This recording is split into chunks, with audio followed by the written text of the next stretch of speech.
Buenos días, buenas tardes o buenas noches. Bienvenidos a este video en el que se analizará la escritura de la crítica literaria de 5 académicos. Es un análisis presentado para la materia Crítica Literaria 2, dirigida por el profesor Nicolás Gómez Rey, presentada por Maite Martínez Vargas, estudiante de la Universidad Autónoma de Bucaramanga en el año 2021. Los críticos analizados serán Baldomero Sanincano, Ángel Rama, Luz Mari Giraldo, Antonio Cándido e Inca Garcilaso de la Vega. Luz Mari Giraldo y Baldomero Sanincano son colombianos, Antonio Cándido es brasileño, Inca Garcilaso de la Vega es peruano y Ángel Rama es uruguayo. Estos son los recursos estudiados, también están al final de la presentación. En el caso de Ángel Rama es un video, todos los demás son textos. Para Baldomero Sanincano son 2 textos escritos desde otra voz por Hernando Urriago, y en el caso de Inca Garcilaso es un texto escrito por Julio Ortega. En cambio, en el texto de Luz Mari Giraldo y Antonio Cándido podemos leer desde sus propias voces de críticos y se puede también estudiar su forma escritural y en ella encontrar como un planteamiento de lo que es hacer crítica para ellos. Hay unas ideas comunes a todos los textos, guardando ciertas proporciones, pero creo que están presentes en todos, aún con las diferencias de época y contexto. La primera la quiero ilustrar con esta cita, abro comillas: aquella parte del todo contextual que el texto produce es pues un nuevo signo de una escritura, que es a la vez significante de la relación entera y significación producida por el relato, cierro comillas. Desde el texto escrito por Julio Ortega sobre Inca Garcilaso, y lo que me parece que está presente en todos los textos es que el todo contextual, que vendría a ser el mundo de significados que el texto produce cuando la literatura se convierte en una manifestación cultural, es decir, cuando es compartida, es pues un nuevo signo de una escritura que es a la vez significante de la realidad entera, es decir, es manifestación de las vinculaciones y las relaciones semánticas dentro del relato. Entonces el relato se convierte en referente del discurso que produce, y para mí esto se observa no solo en los textos estudiados, sino investigando más en la obra en general de estos críticos, porque son carreras críticas sólidas con una obra en la que se puede ver un dibujo claro de lo que significa crítica para ellos, así no se hable en muchos casos o en muchos de los textos específicamente de eso. Pero sí se cumple esto de que el texto se vuelve significante dentro del mundo de significados que él mismo produce y un referente dentro de la relación intertextual con la significación de otros textos. La segunda característica común es la voz americana, es generada en la constitución de una forma de actividad deliberativa en la que el contexto local y las teorías extranjeras son parte. La actividad deliberativa hace referencia a un diálogo entre muchos aspectos, entre muchas partes, entre situaciones particulares culturales como la colonización y luego también la interacción con el idioma y la apropiación del idioma, la generación de nuevas formas, la introducción de vanguardias, y todo esto está en varios de los textos explicado con distintos ejemplos, pero llevan a lo mismo. Las partes igual son el contexto local, ese local varía, a veces es la nación, a veces es Latinoamérica, a veces es un grupo específico de escritores, y las teorías extranjeras, que a veces son teorías, a veces es la influencia estética, otras veces son la similitud de contextos, etc.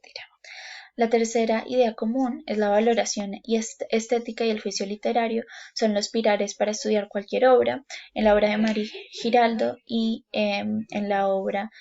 de Mari Giraldo y en la obra de Rama se observa esto dentro de la forma como constituyen estos dos artículos ensayísticos. En los otros textos nos explican que los críticos hicieron crítica de esta manera y también dentro de las referencias extras en las que se encuentra, bueno, cómo fue, cómo hizo crítica, por ejemplo, Inca Garcilaso, cómo hizo crítica Baldomero Saníncano.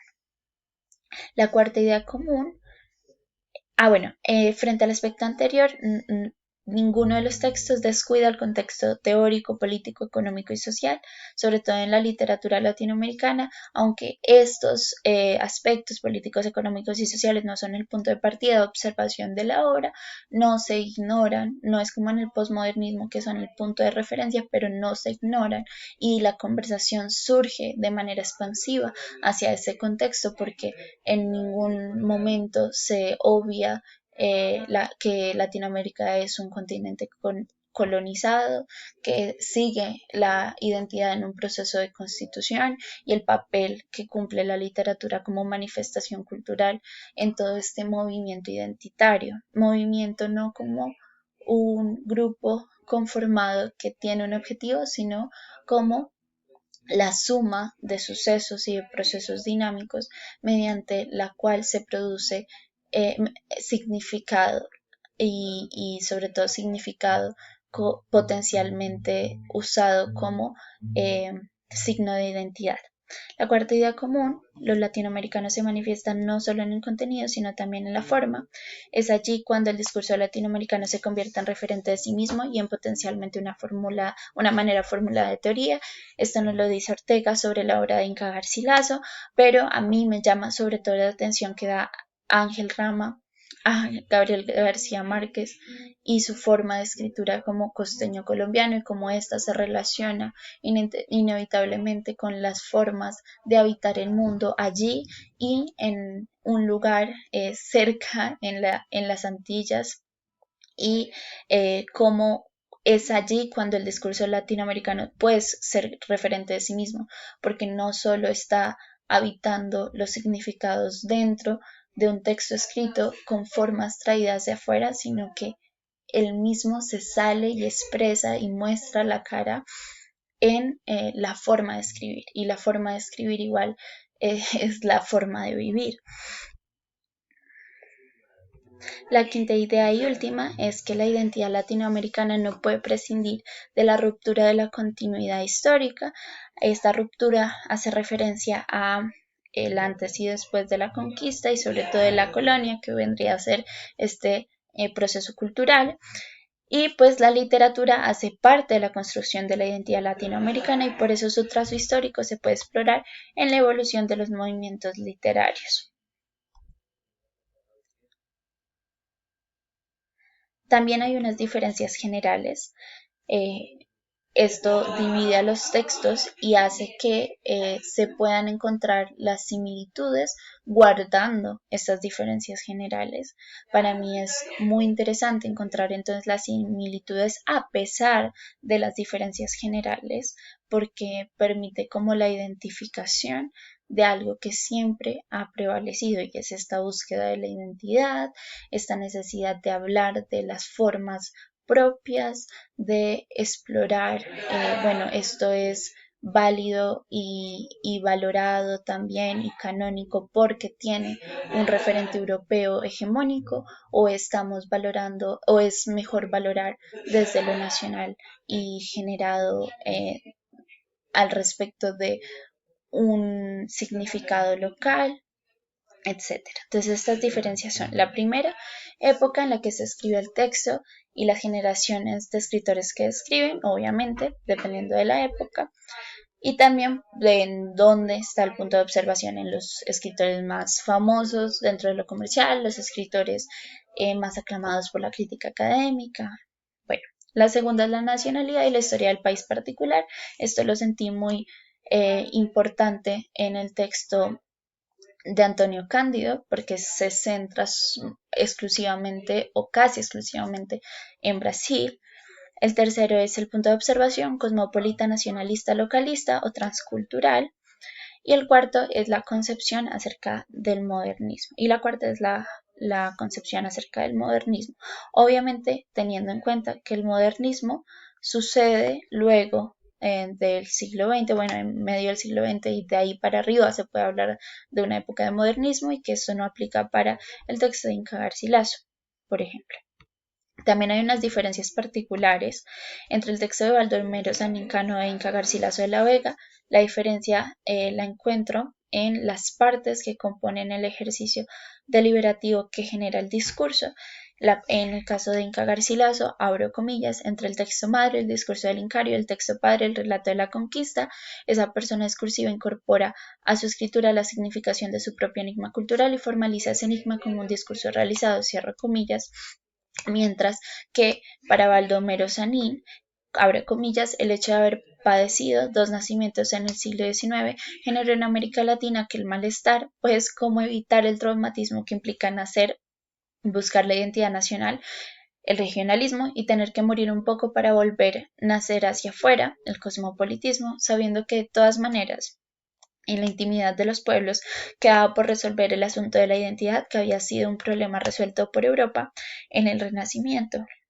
de forma que los escritores latinoamericanos se vieron enfrentados a una búsqueda de lo propio en medio de la visita de muchos modelos de otras partes con gran furor estético e ideológico. Así, la totalidad recibida de la cultura occidental se mezcló en ellos con lo nuevo que se iba creando y con lo transnacional, como se ve las partes que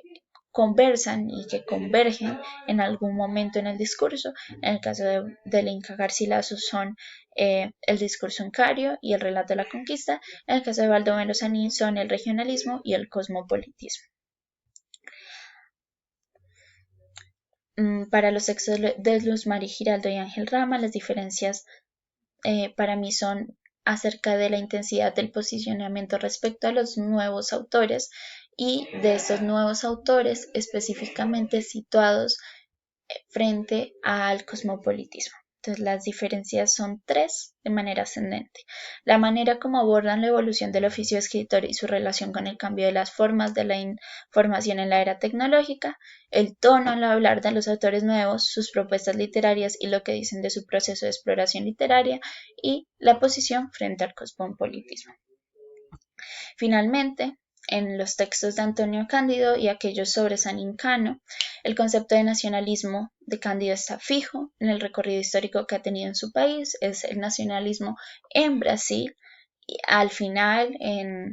del texto explica cuál es el nacionalismo válido para él, que es un nacionalismo más con una mirada transcultural un poco cosmopolita,